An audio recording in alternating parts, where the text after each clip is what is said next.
Hello friends, welcome to our channel. ఈరోజు మనం మాట్లాడుకునే టాపిక్ రీసెంట్గా సుప్రీంకోర్టు ఆర్టికల్ 200కి సంబంధించి ఒక ఇంటర్ప్రిటేషన్ ఇచ్చిందనమాట. జనరల్గా మనకి పాలిటీలో మనం నేర్చుకునేటటువంటి స్టాండర్డ్ సబ్జెక్ట్తో పాటు మనం రీసెంట్గా సుప్రీంకోర్టు ఇస్తున్నటువంటి ఇంటర్ప్రిటేషన్స్ కూడా తెలుసుకోవాల్సి ఉంటుంది. అలా మనకి స్లోగా సబ్జెక్ట్ అనేది ఎవాల్వ్ అవుతుంటుంది అనమాట. ఓకే, అదర్వైజ్ మీ అప్డేట్స్ తెలియలేదనుకోండి, over the period of time మనకి ఆప్షనల్స్ జనరల్గా అంటే క్వశ్చన్కి ఆప్షన్ పిక్ చేసేటప్పుడు చాలా ఇబ్బంది అవుతుంది. ఓకే, సో రీసెంట్ మనకి అప్డేట్స్ అనేవి చాలా ముఖ్యం. సరే, మనకు ఒకసారి ఈ యొక్క సుప్రీంకోర్టు అంటే ఏం చెప్పింది ఆర్టికల్ 200 గురించి అని చెక్ చేద్దాం. అది చెక్ చేసే కన్నా ముందు అసలు ఈ వీడియోలో మనం ఏం డిస్కస్ చేయబోతున్నాం, అలానే ఇది మనకి ఎగ్జామినేషన్ అంటే సిలబస్ పాయింట్ ఆఫ్ వ్యూలో ఎలా మ్యాచ్ అవుతుందో చూద్దాం ఒకసారి. ఓకే, అలానే మీరు చాలామంది అన్నట్టుగా మనకి ఈ అంటే ఓవరాల్ ఇయర్ ఎండ్ దగ్గరకు వస్తుంది కాబట్టి ఇయర్ ఎండ్ కరెంట్ అఫైర్స్ కూడా will take that. Okay, theme wise don't worry. సరే, మనకి టాపిక్ వైజ్ అంటే మనకి ఎగ్జామినేషన్ పాయింట్ ఆఫ్ వ్యూలో సిలబస్ మ్యాపింగ్ వచ్చేసి యూపీఎస్సీ సిలబస్ అయితే కనుక general studies paper 2, TSPSC group 1 mains అయితే paper 3 and APPSC group 1 mains అయితే కనుక పేపర్ 2 పాయింట్ ఆఫ్ వ్యూలో ఇది సిలబస్ మ్యాపింగ్ చేసుకోవచ్చు. ఈ వీడియోలో మీరు మెయిన్ ఏం ఎక్స్పెక్ట్ చేయొచ్చు అంటే వైట్ ఈజ్ ఇన్ న్యూస్. అసలు ఆర్టికల్ 200 న్యూస్లో ఎందుకు ఉంది అంటే నేను మీకు ఇందాక చెప్పినట్టు సుప్రీంకోర్టు దాని యొక్క ఇంటర్ప్రిటేషన్ అంటే సుప్రీంకోర్టు దాన్ని ఏ విధంగా డిఫైన్ చేసింది ఆర్టికల్ 200 అనే దాన్ని మనం చూస్తామన్నమాట.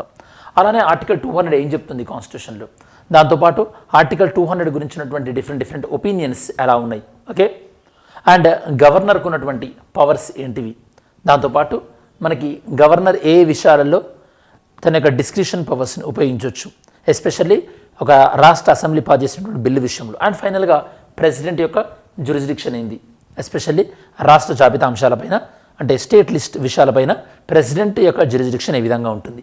ఈ కంటెంట్స్ అన్ని కూడా మనం ఈ వీడియోలో చెక్ చేస్తాం. సో ఫస్ట్ మనకు అర్థం కావాల్సింది first white is in news. మనం ఇదంతా ఈ యొక్క వీడియోలో మొత్తం మనం డిస్కస్ చేయబోతుంది ఏంటంటే ఆర్టికల్ 200 గురించి మనం మాట్లాడుకుంటున్నాం. ఆర్టికల్ 200 ఫస్ట్ ఆర్టికల్ 200 దేని గురించి చెప్తుందంటే governor powers. Okay, governor okay, ఏదైనా ఒక బిల్ అనేది స్టేట్ లెజిస్లేచర్ యొక్క రాష్ట్ర చట్టసభ ఒక బిల్ అనేది పాస్ చేసి గవర్నర్ పంపించినప్పుడు గవర్నర్ దగ్గర ఉండేటువంటి ఆప్షన్స్. ఓకే, సరే, గవర్నర్ దగ్గర ఆ బిల్లుని యొక్క అసెంట్ అంటే ఆమోదం చేయొచ్చు, ఆ బిల్లుకి అంటే యాక్సెప్ట్ చేయొచ్చు, లేదా విత్హోల్డ్ అసెంట్ అంటే ఆమోదాన్ని తెలపకుండా ఉండొచ్చు. ఓకే, దెన్ రిటర్న్ చేయొచ్చు, వెనక్కి పంపించవచ్చు, లేదా ప్రెసిడెంట్ యొక్క రాష్ట్రపతి యొక్క కన్సిడరేషన్కి పంపించవచ్చు. ఇవి 4 ఆప్షన్స్ ఉన్నాయి. ఇప్పుడు మనం డిస్కస్ చేసినటువంటి మెయిన్ సుప్రీంకోర్టు మెయిన్ ఆబ్జెక్షన్ మనకి అంటే మెయిన్ ఇంటర్ప్రిటేషన్ ఎక్కడ వచ్చిందంటే విత్హోల్డింగ్ ద అసెంట్. నార్మల్గా కాన్స్టిట్యూషనల్ ఎక్స్పర్ట్స్ అయినటువంటి డిడి బస్సు లాంటి వాళ్ళు ఏమంటున్నారంటే ఏదైనా ఒక బిల్లు గవర్నర్ దగ్గరికి వచ్చినప్పుడు గవర్నర్ దానికి ఆమోదం తెలపలేదు అంటే మీనింగ్ ఏంటంటే దానితో నా బిల్లు రద్దు అవుతుంది అని మీనింగ్, దాంతో నా బిల్లు ఎండ్ అవుతుంది, ల్యాప్స్ అవుతుంది అని మీనింగ్. కాకపోతే రీసెంట్గా సుప్రీంకోర్టు ఏం చెప్పిందంటే ఏదైనా ఒక బిల్లు గవర్నర్ దగ్గరికి వచ్చినప్పుడు governor as soon as possible agree అని ఇవ్వాలి, లేదా బిల్లు రిటర్న్ ఇవ్వాలి, లేదా బిల్లుని రాష్ట్రపతి దగ్గరికైనా పంపాలి, కానీ ఆ బిల్లుని రిజెక్ట్ చేయడానికి ఉండదు అని చెప్పేసి సిజేఐ యొక్క ఒపీనియన్ ఇచ్చారనమాట. అంటే అప్పుడు ఏమవుతుంది, ఈ యొక్క విత్హోల్డింగ్ ఆఫ్ అసెంట్ అంటే ఇక బిల్లుని రిజెక్ట్ చేయడము అనేది పవర్ ఉండదన్నట్టు కదా. అంటే మీనింగ్ ఏంటంటే దీన్ని ఎలా ఇంటర్ప్రిట్ చేశారంటే రీకన్సిడరేషన్కి పంపించాలి. రీకన్సిడరేషన్ టు లెజిస్లేచర్ అంటే రాష్ట్రంలోని చట్టసభలకి మళ్ళీ పునఃపరిశీలించని పంపించాలి. మీకు ఆల్రెడీ తెలుసు, ఇలా రిటర్న్ చేసిన రీకన్సిడర్ చేసిన మళ్ళీ తిరిగి ఆ బిల్లుని మళ్ళీ గవర్నర్కి పంపిస్తానికి గవర్నర్ యాక్సెప్ట్ చేయాల్సిందే. అంటే ఇక్కడ మనకు సుప్రీంకోర్టు ఏం చెప్పింది అన్నట్టు గవర్నర్ యొక్క పవర్స్ని తగ్గించింది అండ్ స్టేట్ లెజిస్లేచర్ యొక్క పవర్స్ని ఇంకా పెంచింది. ఎందుకోసం అని చెప్పేసి ఇలా చేసింది, ఎందుకంటే మీకు అర్థం కావాల్సింది ఏంటంటే ఇండియాలో మనకి గవర్నర్ మనకి ఇండియాలో అన్ఎలెక్టెడ్ ఎన్నిక యొక్క కాబడినటువంటి వ్యక్తి. అంటే ఎన్నికవరు గవర్నర్ నియమించేది ప్రెసిడెంట్. మరి ఆ గవర్నర్లు తరచుగా ఏం చేస్తున్నారంటే ఈ యొక్క రాష్ట్రాలు ఏదైతే కనుక పాస్ చేస్తున్నాయో బిల్స్ ఆ బిల్స్ విషయంలో వాళ్ళు అడ్డంకిగా మారుతున్నారు. దానివల్ల ఏమవుతుంది, దానివల్ల ఈ యొక్క రాష్ట్ర చట్టసభలు స్మూత్ ఫంక్షనింగ్ చేయలేకపోతున్నాయి. That is very very important అనమాట. దానివల్ల ఇది అంటే ఇలా ప్రతిసారి మనం చూసినాం. తమిళనాడులో ఎంత దారుణం అంటే, తమిళనాడు గవర్నర్ ఒక 10 బిల్స్ని రిటర్న్ చేశారు. ఆ 10 బిల్స్ని మళ్ళీ తమిళనాడు అసెంబ్లీ గవర్నర్కి పంపించినప్పుడు నార్మల్గానైతే గవర్నర్ ఏం చేయాలి, యాక్సెప్ట్ చేయాలి. గవర్నర్ ఏం చేశారంటే మళ్ళీ 10 బిల్స్ని ప్రెసిడెంట్ రికమెండేషన్ పంపించాడు. అంటే అది వైలేషన్ ఆఫ్ ద కాన్స్టిట్యూషన్ అన్నట్టే కదా. ఎస్. అలానే అంతకుముందు తమిళనాడు గవర్నర్ ఏం వాదించారంటే, అంటే తమిళనాడు అసెంబ్లీ పాస్ చేసిన తర్వాత, బిల్ పాస్ చేసిన తర్వాత గవర్నర్ దగ్గరికి వచ్చినప్పుడు గవర్నర్ ఎలాంటి నిర్ణయం చెప్పలేదు. ఓకే, అప్పుడు సుప్రీంకోర్టు గవర్నర్ ఆఫీస్ని క్వశ్చన్ అడిగినప్పుడు గవర్నర్ ఆఫీస్ చెప్పినటువంటి ఆన్సర్ ఏంటంటే, ఇన్ని రోజులలోనే ఆమోదం చెప్పాలని ఎక్కడ లేదు కదా, కాబట్టి ఈ యొక్క డిలే జరిగింది అంటున్నారు. సరే, ఇన్ని రోజులలో మీరు యాక్సెప్ట్ చెప్పాలని ఎక్కడ లేదు, but at the same time మీరు మీ దగ్గరే ఆపేయచ్చు కదా అని చెప్పేసి పాకెట్ వీటో యూజ్ చేసే అధికారం కూడా లేదు కదా గవర్నర్కి. అందుకోసం సుప్రీంకోర్టు ఏం చెప్పిందంటే, ఏదైనా బిల్ గవర్నర్ దగ్గరికి వచ్చినప్పుడు రీసెంట్ ఇంటర్ప్రిటేషన్ ప్రకారం ఈ మూడిట్లలో ఏదైనా ఒకటి as soon as possible governor చేయాలి. అంతే తప్పించి గవర్నర్ ఇలా అన్లిమిటెడ్గా ఒక బిల్లుని తన దగ్గర ఈ యొక్క స్టాప్ చేయడానికి వీల్లేదన్నమాట. సరే, మనం ఒకసారి ఫర్దర్ కంటిన్యూ చేసే కాన్సెప్ట్. ఎప్పుడైనా సరే స్టేట్ లెజిస్లేచర్ అంటే ఒక రాష్ట్ర చట్టసభలు, స్టేట్ లెజిస్లేచర్ యొక్క స్టేట్ లెజిస్లేచర్ గవర్నర్ దగ్గర బిల్లు పంపించినప్పుడు నేను మీకు ఇందాక చెప్పినటువంటి ఆప్షన్స్ ఏముంటాయని చెప్పాను. గవర్నర్ అసెంట్ యాక్సెప్ట్ చేయొచ్చు, లేదా ఈ యొక్క రిటర్న్ చేయొచ్చు. రిటర్న్ చేస్తే కనుక మళ్ళీ ఆ సేమ్ బిల్ పంపిస్తే కనుక ఓకే రిటర్న్ చేయొచ్చు. ఓకే, మళ్ళీ రిటర్న్ చేసింది సేమ్ గవర్నర్ పంపిస్తే గవర్నర్ ఏం చేయాలి, యాక్సెప్ట్ చేయాలి ఖచ్చితంగా. ఇవి రెండు కాకుండా గవర్నర్ ఇంకేం చేయొచ్చు, గవర్నర్ కొన్ని బిల్లుని ఈ యొక్క ప్రెసిడెంట్కి రిజర్వ్ చేయొచ్చు. బాగా గుర్తుపెట్టుకోండి, గవర్నర్కి ఇక్కడ పాకెట్ వీటో అనే ఆప్షన్ ఉండదు. ఓకే, సరే, ప్రెసిడెంట్కి వెళ్తే కనుక ప్రెసిడెంట్ ఆ బిల్లుని అసెంట్ చేయొచ్చు, దాంతోపాటు ప్రెసిడెంట్ దాన్ని విత్హోల్డ్ అంటే రిజెక్ట్ చేయొచ్చు, ప్రెసిడెంట్ దాన్ని పాకెట్ వీటో అంటే దాన్ని కంటిన్యూస్గా తన దగ్గరే పెట్టుకోవచ్చు, లేదా ప్రెసిడెంట్ దాన్ని రిటర్న్ చేయొచ్చు. ప్రెసిడెంట్ రిటర్న్ చేసింది అనుకోండి, రిటర్న్ చేసి అది గవర్నర్ ఆఫీస్ నుంచి మళ్ళీ లెజిస్లేచర్కి వస్తుంది. లెజిస్లేచర్ మళ్ళీ అదే బిల్లుని ప్రెసిడెంట్ దగ్గరికి పంపింది అనుకోండి, అప్పుడు ప్రెసిడెంట్ దాన్ని ఖచ్చితంగా యాక్సెప్ట్ చేయాలా, లేదా యాక్సెప్ట్ చేయకపోయినా పర్లేదు. అంటే ప్రెసిడెంట్ పైన అది బైండింగా నాన్ బైండింగా ఆన్సర్ చేయండి. ఓకే, జాగ్రత్త వినండి క్వశ్చన్. ప్రెసిడెంట్ దగ్గరికి ఏదైనా స్టేట్కి సంబంధించిన బిల్లు వెళ్ళినప్పుడు ప్రెసిడెంట్ దాన్ని రిటర్న్ పంపిస్తే ఆ బిల్లుని అమెండ్మెంట్స్ ఏం చేయకుండా, లేదా అమెండ్మెంట్స్ చేసైనా సరే స్టేట్ లెజిస్లేచర్ మళ్ళీ ప్రెసిడెంట్కి పంపించినప్పుడు ప్రెసిడెంట్ దాన్ని ఖచ్చితంగా యాక్సెప్ట్ చేయాలని చెప్పేసి ఏదైనా బైండింగ్ ఉందా లేదా, బైండింగా నాన్ బైండింగా, అది మీరు ఆన్సర్ చెప్పండి స్టూడెంట్స్. ఓకే, సరే, ఇది మనకు ఓవరాల్గా ప్రెసిడెంట్ ఉన్నటువంటి ఆప్షన్స్. కాకపోతే ఎప్పుడైతే కనుక గవర్నర్ ప్రెసిడెంట్ రికమెండేషన్కి ఏదైనా బిల్లు పంపిస్తాడో, మరి ప్రెసిడెంట్ ఎవరు చెప్పినట్టు వింటారు, సెంట్రల్ లెవెల్లో ఉన్నటువంటి కౌన్సిల్ ఆఫ్ మినిస్టర్స్ చెప్పినట్టు వింటారు. అంటే ఒక్కసారిగా రాష్ట్ర జాబితాకు సంబంధించిన అంశాన్ని కంప్లీట్గా ఎవరి దగ్గరికి వెళ్తున్నట్టు, కేంద్రం దగ్గరికి వెళ్తున్నట్టు. కాబట్టి దీన్ని ప్రతిసారి వినియోగించాలి, అంటే దీన్ని ఓవర్గా మిస్యూజ్ చేయకూడదు. గవర్నర్ ఎప్పుడు మాత్రమే ప్రెసిడెంట్కి పంపించాలి, ఏదైనా రాష్ట్రంలో హైకోర్టుకు సంబంధించినటువంటి ఏవైనా చేంజెస్ జరిగినప్పుడు కానీ, లేదా కాంకరెంట్ అంటే ఉమ్మడి జాబితాలో చేసినటువంటి చట్టం, ఒకవేళ ఆల్రెడీ కేంద్రం దానిపైన చట్టం చేసి ఉంటే కనుక సెంటర్ చేసినటువంటి లాకి స్టేట్ లాకి మధ్యలో కాన్ఫ్లిక్ట్ ఆఫ్ ఒపీనియన్ అంటే డిఫరెన్స్ ఏమైనా వస్తే కనుక అప్పుడు స్టేట్ చేసినటువంటి చట్టం గవర్నర్ ద్వారా ప్రెసిడెంట్కి పంపించి ఓకే ప్రెసిడెంట్ అప్రూవల్ తీసుకుంది అనుకోండి, అప్పుడు స్టేట్ లా అనేది సెంటర్ లా పైన ఓవర్ రైడ్ అవుతుంది అనమాట. అంటే స్టేట్ లా అనేది ఓవర్ రైడ్ అయిపోతుంది, స్టేట్ లాకి ఎక్కువ ఇంపార్టెన్స్ ఉంటుంది కంపేర్ టు సెంట్రల్ లా. ఆ సందర్భాల్లో మాత్రమే గవర్నర్ ఇలా బిల్స్ని ప్రెసిడెంట్ దగ్గర పంపించాలి.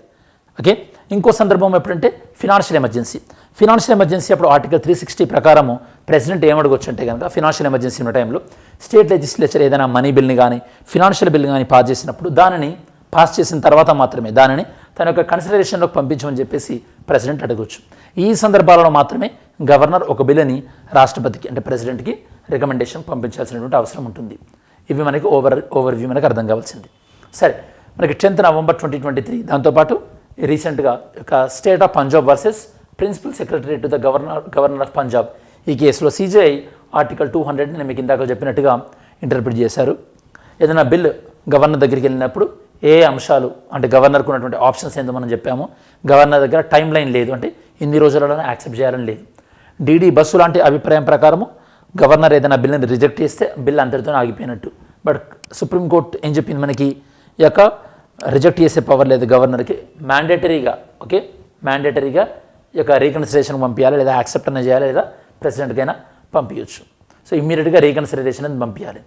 బట్ మళ్ళీ రీకన్సిడర్ చేసి అదే అసెంబ్లీ గవర్నర్ పంపించినప్పుడు గవర్నర్ దాన్ని ఖచ్చితంగా యాక్సెప్ట్ చేయాలి. దీనివల్ల ఏమవుతుంది, లెజిస్లేచర్ చట్టసభలకు ఉన్నటువంటి హక్కులు అనేవి కాపాడబడతాయి. దాంతోపాటు గవర్నర్ తమ యొక్క పవర్స్ని మిస్యూజ్ చేయకుండా ఉంటారు. ఎందుకంటే గవర్నర్ అనే వ్యక్తి కాన్స్టిట్యూషనల్ హెడే కాదు, ఈవెన్ కేంద్ర ప్రభుత్వం యొక్క ఏజెంట్గా కూడా పనిచేస్తారు కాబట్టి అది ఆ పవర్స్ మిస్యూజ్ అవ్వకుండా ఉంటారనమాట. ఇది ఆర్టికల్ 200కి కొద్దిగా క్లారిటీ ఇవ్వడానికి చేసినటువంటి ప్రయత్నం. నెక్స్ట్, ఏ సందర్భాలలో బిల్స్ని ప్రెసిడెంట్కి రిజర్వ్ చేస్తారో నేను మీకు ఆల్రెడీ ఎక్స్ప్లెయిన్ చేయడం జరిగింది. నెక్స్ట్, ఏదైతే కనుక హైకోర్టు యొక్క పవర్స్ని మార్చే ఉంటాయో, ఫినాన్షియల్ ఎమర్జెన్సీ ఇలాంటివి. అంటే ఈ బిల్లుని రాష్ట్రపతి యొక్క కన్సిడరేషన్లకు పంపించాలి అంటూ ఈ యొక్క కాన్స్టిట్యూషన్లో ఏం క్లియర్గా చెప్పలేదు. ఇట్స్ ఆల్ అబౌట్ మన రూల్స్ ప్రకారం కానీ కన్వెన్షన్ ప్రకారం కానీ మనం ఫాలో అవుతున్నాం. తమిళనాడు విషయంలో గవర్నర్ ఎలా తమ యొక్క పవర్స్ ఎలా మిస్యూజ్ చేశారో మనం ఆల్రెడీ డిస్కస్ చేసాం అన్నమాట. Next, constitutional provision of governor reserving the bill మనం ఆల్రెడీ డిస్కస్ చేసాం. కాన్స్టిట్యూషన్ మనకి ఆర్టికల్ 213 అంటే ఏదైనా ఆర్డినెన్స్కి సంబంధించి రాష్ట్రపతి యొక్క ఆదేశాల మేరకు గవర్నర్ ఏదైనా ఆర్డినెన్స్ని ఇచ్చి, అంటే యొక్క రాష్ట్రపతి పాలన ఉన్నప్పుడు కానీ ఆ స్టేట్లో నేషనల్ ఎమర్జెన్సీ టైంలో ఆర్డినెన్స్ ఇచ్చి ఆర్డినెన్స్ని కూడా మళ్ళీ రాష్ట్రపతి కన్సిడరేషన్ పంపించవచ్చు. అలానే ఆర్టికల్ 254 క్లాస్ 2 ఏం చెప్తుంది, ఇక్కడ మనకి కాంకరెంట్ లిస్ట్, నేను మీకు ఇందాక చెప్పినట్టు ఉమ్మడి జాబితా పైన ఏదైనా చట్టం చేసినప్పుడు అదొకవేళ యూనియన్ లాకి వైలేట్ అయినప్పుడు అప్పుడు స్టేట్ లా అనేది ప్రెసిడెంట్ పర్మిషన్ తీసుకొని యూనియన్ లా పైన ఓవర్ రైడ్ అవ్వచ్చు అనమాట. అంటే ఓవర్ పవర్ అవుతుంది. మరి ఫైనల్గా కంక్లూషన్ ఏంటంటే మనకి కాన్స్టిట్యూషన్లో క్లారిటీ లేకపోవడం వల్ల ఇలా సుప్రీంకోర్టు ఇచ్చినటువంటి ఇంటర్ప్రిటేషన్ ఏదైతే ఉందో, మన బేసిక్ స్ట్రక్చర్ని కాపాడడానికి చేసిన ప్రయత్నం ఏదైతే ఉందో దాన్ని మనం రెస్పెక్ట్ ఇస్తూ ఈ యొక్క గవర్నర్ పొజిషన్ని అబ్యూజ్ చేయకుండా ఉండాలని చెప్పేసి మనం చెప్పాలంటే మిస్యూజ్ చేయకుండా ఉండాలి అని చెప్పేసి మనం చెప్పుకోవచ్చు. మరి yesterday's video question, consider the following statement. నేను మీకు ఏం చెప్పాను, under the constitution the presiding officer of Lok Sabha has been empowered to suspend an MP from the house for disorderly conduct. ఎవరైనా కండక్ట్ సరిగా లేకపోతే వాళ్ళని ఇక లోక్సభ ప్రిసైడింగ్ ఆఫీసర్ సస్పెండ్ చేయొచ్చు. Yes, right answer. The termination of the suspension order అంటే suspension ఆర్డర్ని terminate చేయడం of the respective MP can only be done by the speaker of Lok Sabha. Only అంటే సస్పెన్షన్ని టర్మినేట్ చేసేది లోక్సభ స్పీకర్ మాత్రమే అంటున్నారు. ఇది కూడా రైట్. సో రెండు స్టేట్మెంట్స్ కూడా right. So both 1 and 2. Next question. Consider the following statement.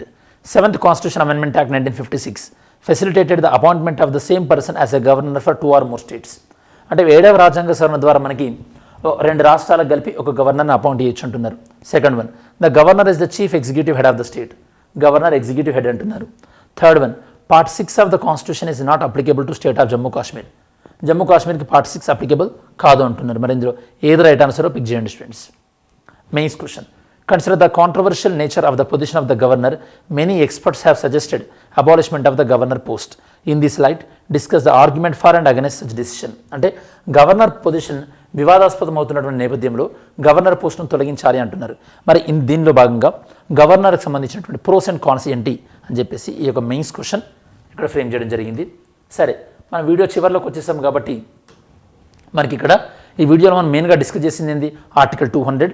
Article 200 supreme court ఏ విధంగా ఇంటర్ప్రిట్ చేసింది, దాంతోపాటు ఏదైనా ఒక బిల్ గవర్నర్కి వచ్చినప్పుడు గవర్నర్ ముందున్నటువంటి ఆప్షన్స్ ఏంది, గవర్నర్ ఏ సందర్భాల్లో మాత్రమే ప్రెసిడెంట్కి బిల్లు రిజర్వ్ చేయాల్సి ఉంటుంది అన్నటువంటి కాన్సెప్ట్స్ మనం డిస్కస్ చేసాం. ఓకే, దాంతోపాటు మనం ఇక్కడ అంటే దీనికి సంబంధించి అంటే గవర్నర్ ఏ విధంగా యొక్క రోడ్ బ్లాక్ అవుతున్నాడు, గవర్నర్ ఏ విధంగా సమస్యలు సృష్టిస్తున్నాడు రాష్ట్రాలలో అనేది కూడా మనం డిస్కస్ చేయడం జరిగింది. దాంతోపాటు ఆర్టికల్ 200 ప్రకారం గవర్నర్కు ఉన్న పవర్స్కి సంబంధించి సుప్రీంకోర్టు ఇంటర్ప్రిటేషన్స్ కూడా మనం డిస్కస్ చేయడం జరిగింది.